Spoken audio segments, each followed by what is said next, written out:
श्रीदरिद्रनाशन विष्णुस्तोत्रम्। मार्कण्डेय उवाच। नरं नृसिंहं नरनाथमच्युतं प्रलम्बबाहुं कमलायतीक्ष्णं क्षितीश्वरैरर्चितपादपङ्कजं नमामि विष्णुं पुरुषं पुरातनं जगत्पतिं क्षीरसमुद्रमन्दिरं तं शारङ्गपाणिं मुनिवृन्दवन्दितं श्रियः पतिं श्रीधरमीशमीश्वरं नमामि गोविन्दमनन्तवर्चसम् अजं वरेण्यं जनदुःखनाशनं गुरुं पुराणं पुरुषोत्तमं प्रभुं सहस्रसूर्यद्युतिमनन्तमच्युतं नमामि भक्त्या हरिमाद्यमाधवं पुरस्कृतं पुण्यवतां परां गतिं क्षितीश्वरं लोकपतिं प्रजापतिं परम्पराणामपि कारणं हरिं नमामि लोकत्रयकर्मसाक्षिणं भोगे त्वनन्तस्य पयोदधौ सुरः पुरा हि शेते भगवाननादिकृत् क्षीरोदवीची कणिकाम्बुनोक्षितं तं श्रीनिवासं प्रणतोऽस्मि केशवं यो नारसिंहं वपुरास्थितो महान् सुरो मुरारिर्मधुकैटभान्तकृत् समस्तलोकार्तिहरं हिरण्यकं नमामि विष्णुं सततं नमामि तम् अनन्तमव्यक्तमतीन्द्रियं विभुं स्वे स्वे हि रूपे स्वयमेव संस्थितं योगेश्वरैरेव सदा नमस्कृतं नमामि भक्त्या सततं जनार्दनम् आनन्दमेकं विरजं विदात्मकं वृन्दालयं योगिभिरेव पूजितम् अणोरणीयां समवृद्धिमक्षयं नमामि भक्तप्रियमीश्वरं हरिं। मार्कण्डेय उवाच। नरं नृसिंहं नरनाथमच्युतं प्रलम्बबाहुं कमलायतीक्ष्णं क्षितीश्वरैरर्चितपादपङ्कजं नमामि विष्णुं पुरुषं पुरातनं जगत्पतिं क्षीरसमुद्रमन्दिरं तं शारङ्गपाणिं मुनिवृन्दवन्दितं श्रियः पतिं श्रीधरमीशमीश्वरं नमामि गोविन्दमनन्तवर्चसम् अजं वरेण्यं जनदुःखनाशनं गुरुं पुराणं पुरुषोत्तमं प्रभुं सहस्रसूर्यद्युतिमनन्तमच्युतं नमामि भक्त्या हरिमाद्यमाधवं पुरस्कृतं पुण्यवतां परां गतिं क्षितीश्वरं लोकपतिं प्रजापतिं परम्पराणामपि कारणं हरिं नमामि लोकत्रयकर्मसाक्षिणं भोगे त्वनन्तस्य पयोदधौ सुरः पुरा हि शेते भगवाननादिकृत् क्षीरोदवीची कणिकाम्बुनोक्षितं तं श्रीनिवासं प्रणतोऽस्मि केशवं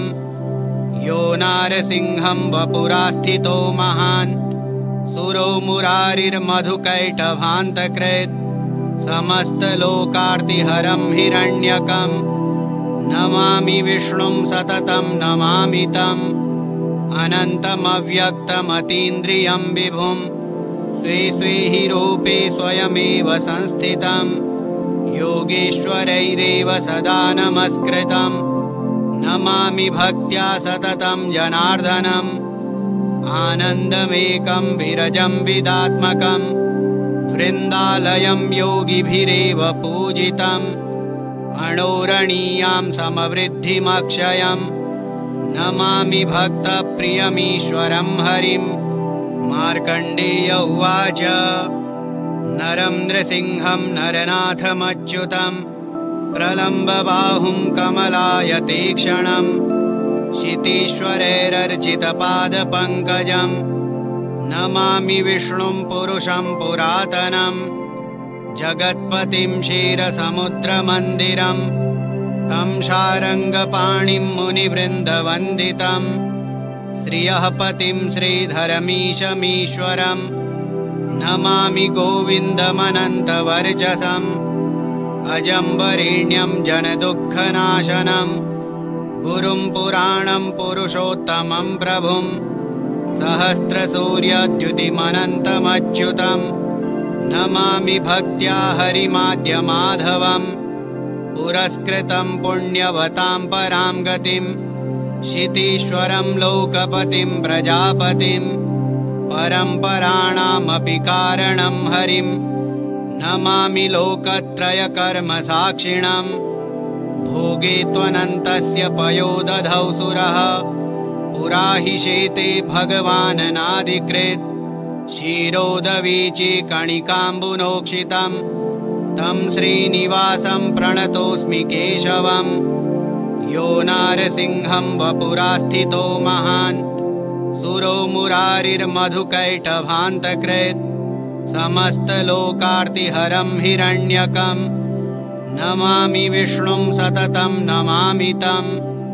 अनन्तमव्यक्तमतीन्द्रियं विभुं स्वे स्वे हि रूपे स्वयमेव संस्थितं योगेश्वरैरेव सदा नमस्कृतं नमामि भक्त्या सततं जनार्दनम्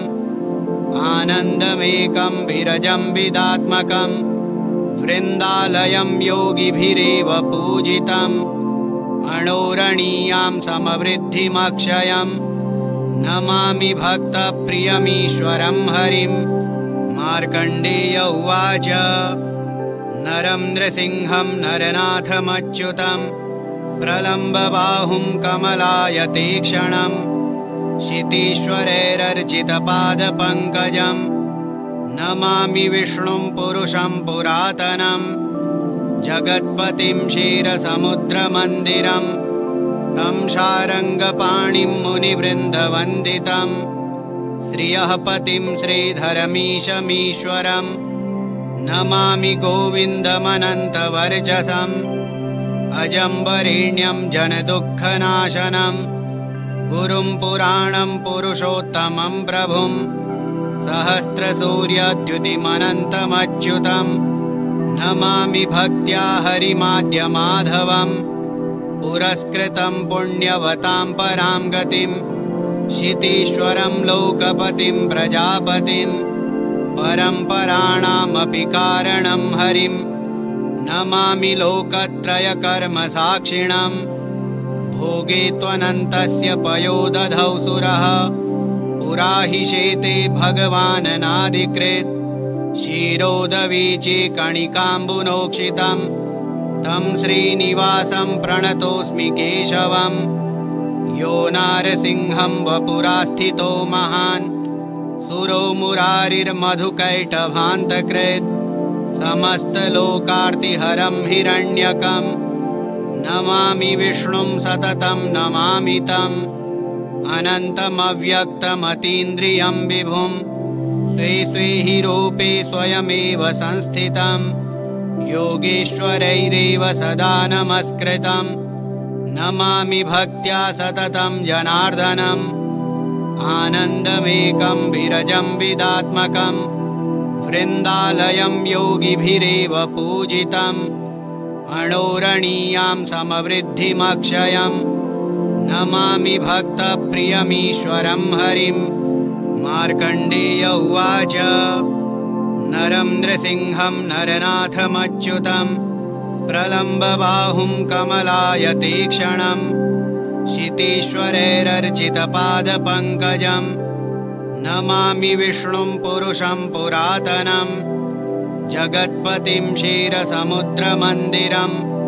तं शारङ्गपाणिं मुनिवृन्दवन्दितं श्रियः पतिं श्रीधरमीशमीश्वरं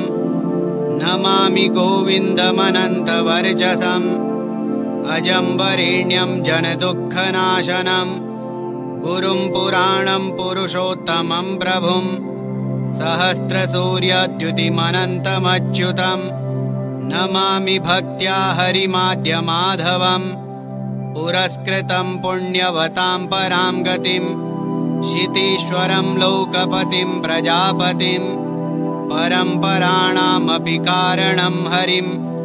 नमामि लोकत्रयकर्मसाक्षिणम् भोगे त्वनन्तस्य पयोदधौ सुरः पुरा हि शेते भगवाननादिकृत् क्षीरोदवीची कणिकाम्बुनोक्षितं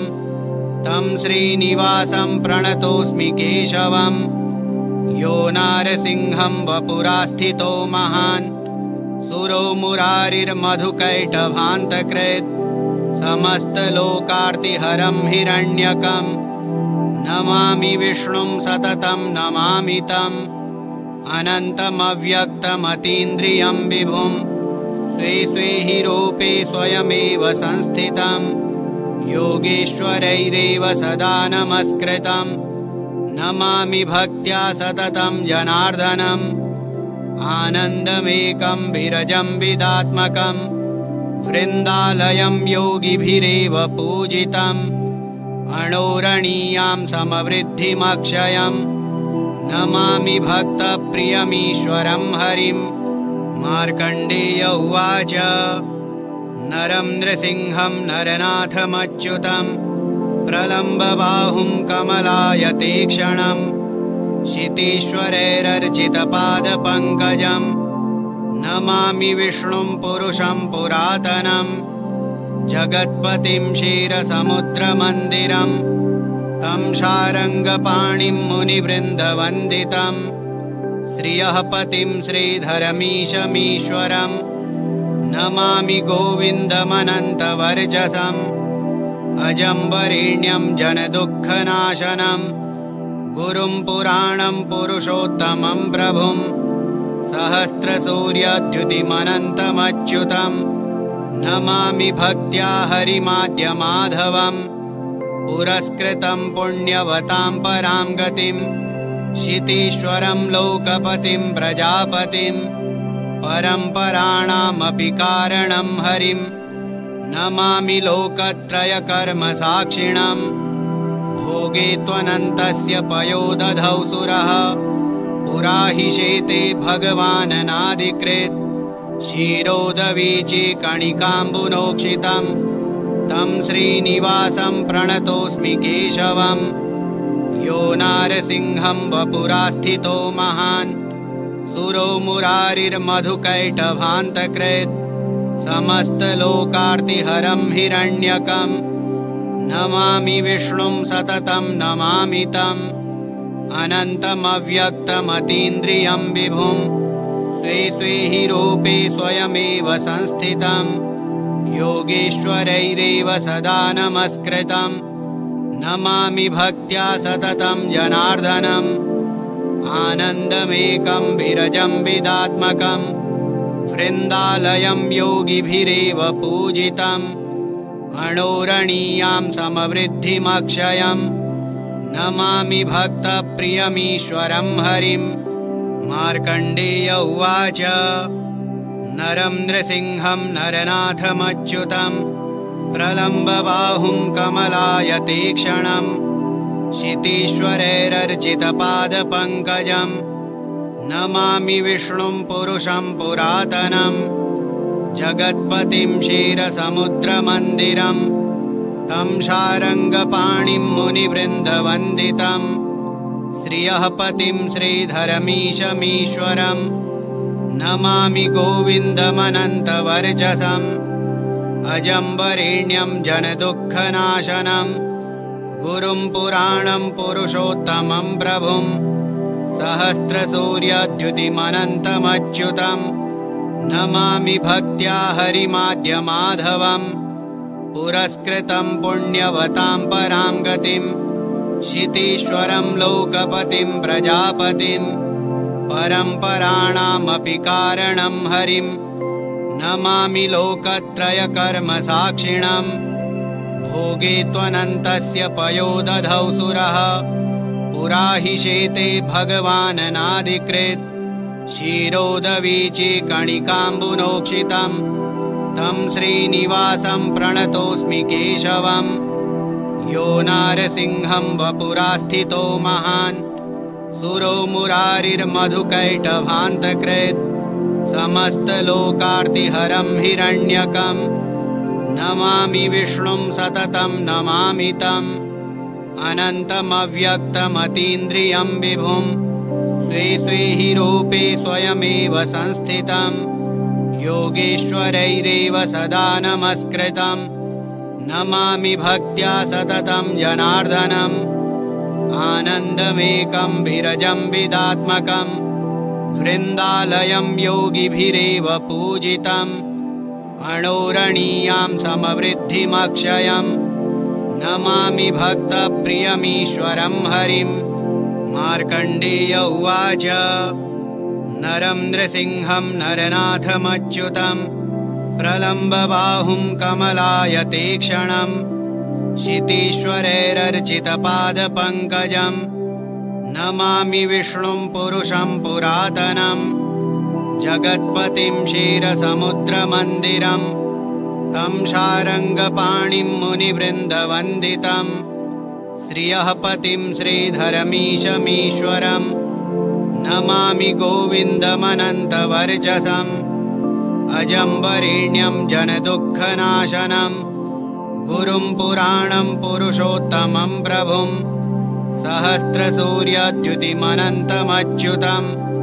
नमामि भक्त्या हरिमाद्यमाधवं पुरस्कृतं पुण्यवतां परां गतिं क्षितीश्वरं लोकपतिं प्रजापतिं परम्पराणामपि कारणं हरिं नमामि लोकत्रयकर्मसाक्षिणं भोगे त्वनन्तस्य पयोदधौ सुरः पुरा हि शेते भगवाननादिकृत् क्षीरोदवीचे कणिकाम्बुनोक्षितं तं श्रीनिवासं प्रणतोऽस्मि केशवं यो नारसिंहं वपुरास्थितो महान् सुरो मुरारिर्मधुकैटभान्तकृत् समस्तलोकार्तिहरं हिरण्यकं नमामि विष्णुं सततं नमामि तम् अनन्तमव्यक्तमतीन्द्रियं विभुं स्वे स्वे हि रूपे स्वयमेव संस्थितं योगेश्वरैरेव सदा नमस्कृतं नमामि भक्त्या सततं जनार्दनम् आनन्दमेकं विरजं विदात्मकं वृन्दालयं योगिभिरेव पूजितम् अणोरणीयां समवृद्धिमक्षयं नमामि भक्तप्रियमीश्वरं हरिं मार्कण्डेय उवाच नरं नृसिंहं नरनाथमच्युतं प्रलम्बबाहुं कमलायतेक्षणं क्षितीश्वरैरर्चितपादपङ्कजं नमामि विष्णुं पुरुषं पुरातनं जगत्पतिं क्षीरसमुद्रमन्दिरं तं शारङ्गपाणिं मुनिवृन्दवन्दितं श्रियः पतिं श्रीधरमीशमीश्वरं नमामि गोविन्दमनन्तवर्चसम् अजं वरेण्यं जनदुःखनाशनं गुरुं पुराणं पुरुषोत्तमं प्रभुं सहस्रसूर्यद्युतिमनन्तमच्युतं नमामि भक्त्या हरिमाद्यमाधवं पुरस्कृतं पुण्यवतां परां गतिं क्षितीश्वरं लोकपतिं प्रजापतिं परम्पराणामपि कारणं हरिं नमामि लोकत्रयकर्मसाक्षिणं भोगे त्वनन्तस्य पयोदधौ सुरः पुरा हि शेते भगवाननादिकृत्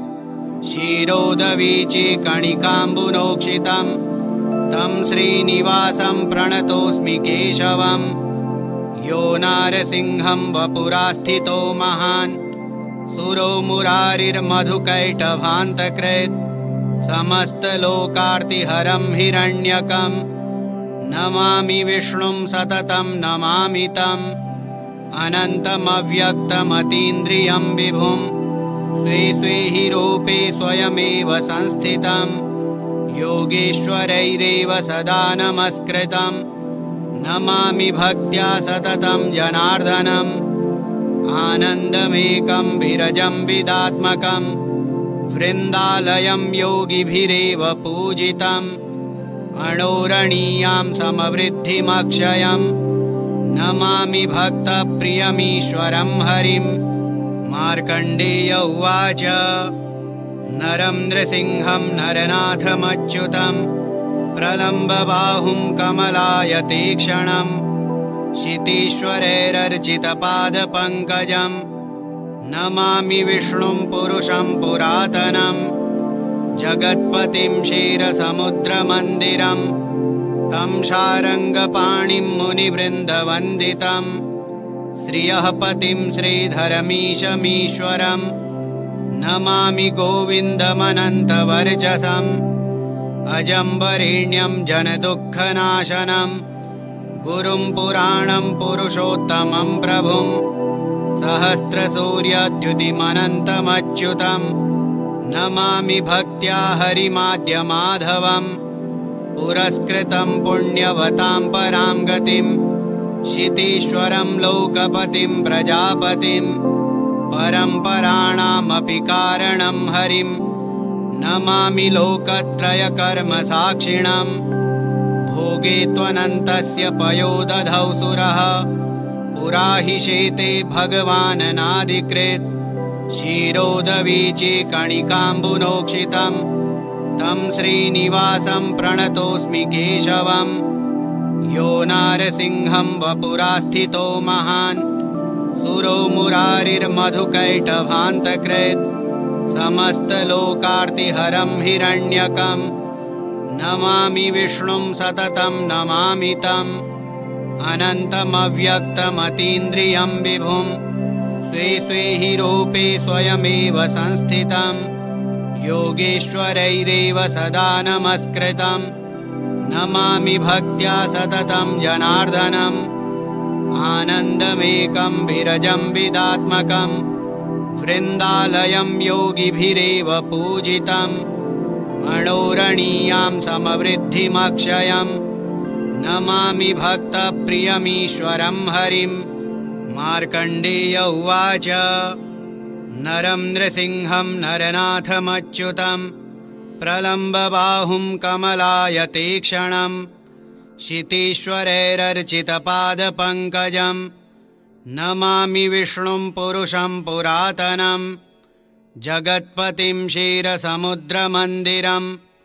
तं शारङ्गपाणिं मुनिवृन्दवन्दितं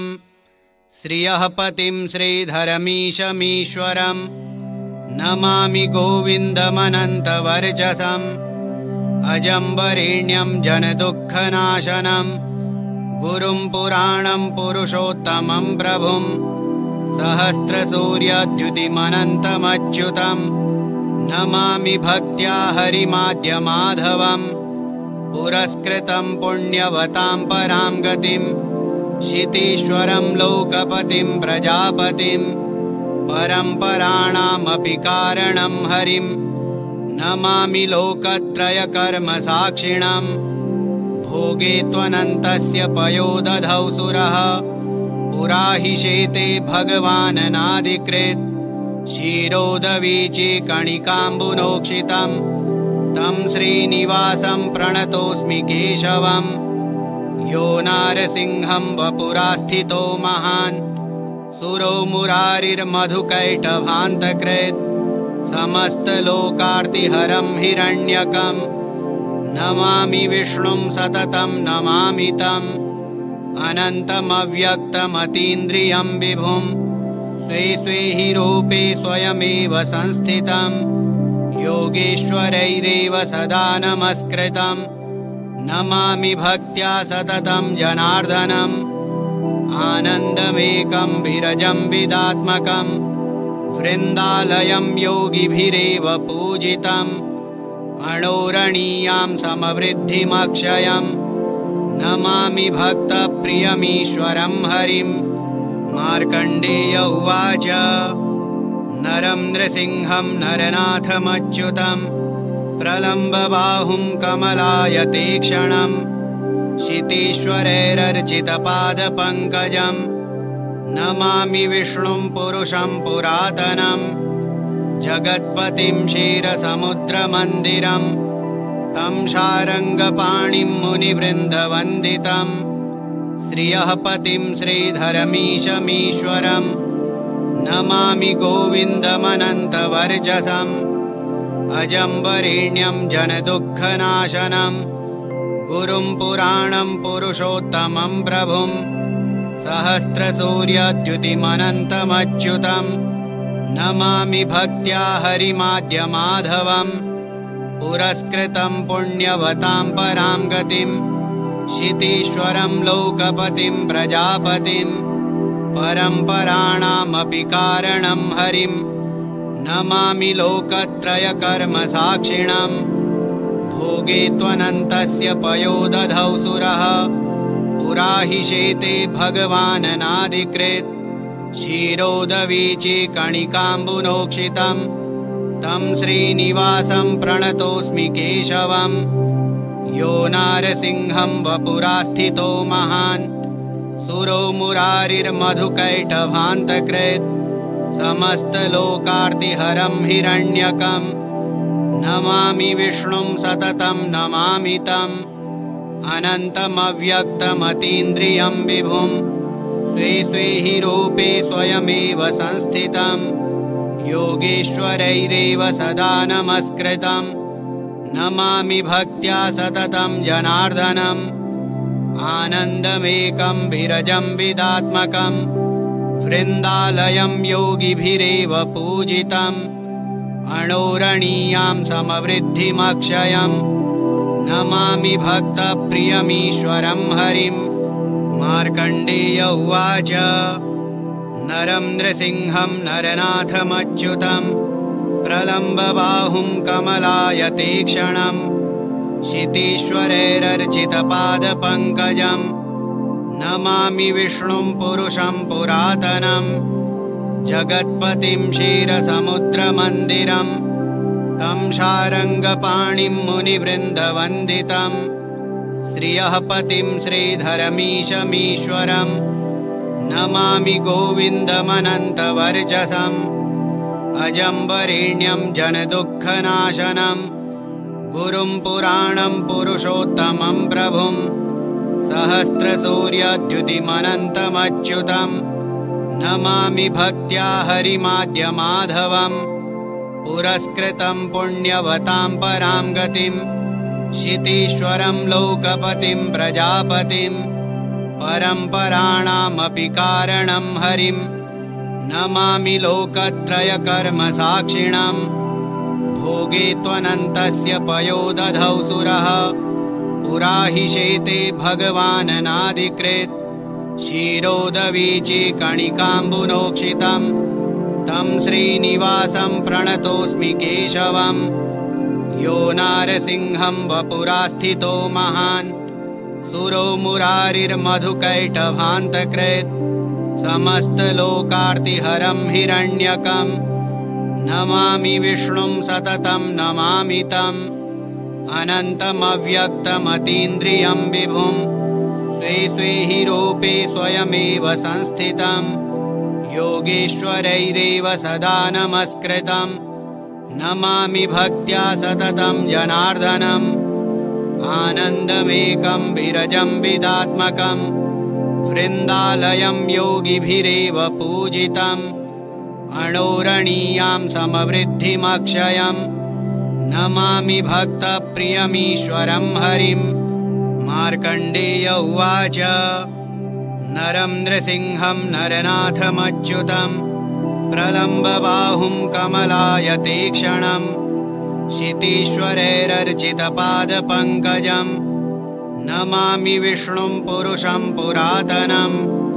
जगत्पतिं क्षीरसमुद्रमन्दिरं तं शारङ्गपाणिं मुनिवृन्दवन्दितं श्रियः पतिं श्रीधरमीशमीश्वरं नमामि गोविन्दमनन्तवर्चसम्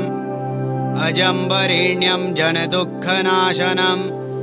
गुरुं पुराणं पुरुषोत्तमं प्रभुं सहस्रसूर्यद्युतिमनन्तमच्युतं नमामि भक्त्या हरिमाद्यमाधवं पुरस्कृतं पुण्यवतां परां गतिं क्षितीश्वरं लोकपतिं प्रजापतिं परम्पराणामपि कारणं हरिं नमामि लोकत्रयकर्मसाक्षिणं भोगे त्वनन्तस्य पयोदधौ सुरः पुरा हि शेते भगवाननादिकृत् क्षीरोदवीची कणिकाम्बुनोक्षितं तं श्रीनिवासं प्रणतोऽस्मि केशवं यो नारसिंहं वपुरास्थितो महान् सुरो मुरारिर्मधुकैटभान्तकृत् समस्तलोकार्तिहरं हिरण्यकं नमामि विष्णुं सततं नमामि तम् अनन्तमव्यक्तमतीन्द्रियं विभुं स्वे स्वे हि रूपे स्वयमेव संस्थितं योगेश्वरैरेव सदा नमस्कृतं नमामि भक्त्या सततं जनार्दनम् आनन्दमेकं विरजं विदात्मकं वृन्दालयं योगिभिरेव पूजितम् अणोरणीयां समवृद्धिमक्षयं नमामि भक्तप्रियमीश्वरं हरिं मार्कण्डेय उवाच नरं नृसिंहं नरनाथमच्युतं प्रलम्बबाहुं कमलायतेक्षणं क्षितीश्वरैरर्चितपादपङ्कजं नमामि विष्णुं पुरुषं पुरातनं जगत्पतिं क्षीरसमुद्रमन्दिरं तं शारङ्गपाणिं मुनिवृन्दवन्दितं श्रियः पतिं श्रीधरमीशमीश्वरं नमामि गोविन्दमनन्तवर्चसम् अजं वरेण्यं जनदुःखनाशनं गुरुं पुराणं पुरुषोत्तमं प्रभुं सहस्रसूर्यद्युतिमनन्तमच्युतं नमामि भक्त्या हरिमाद्यमाधवं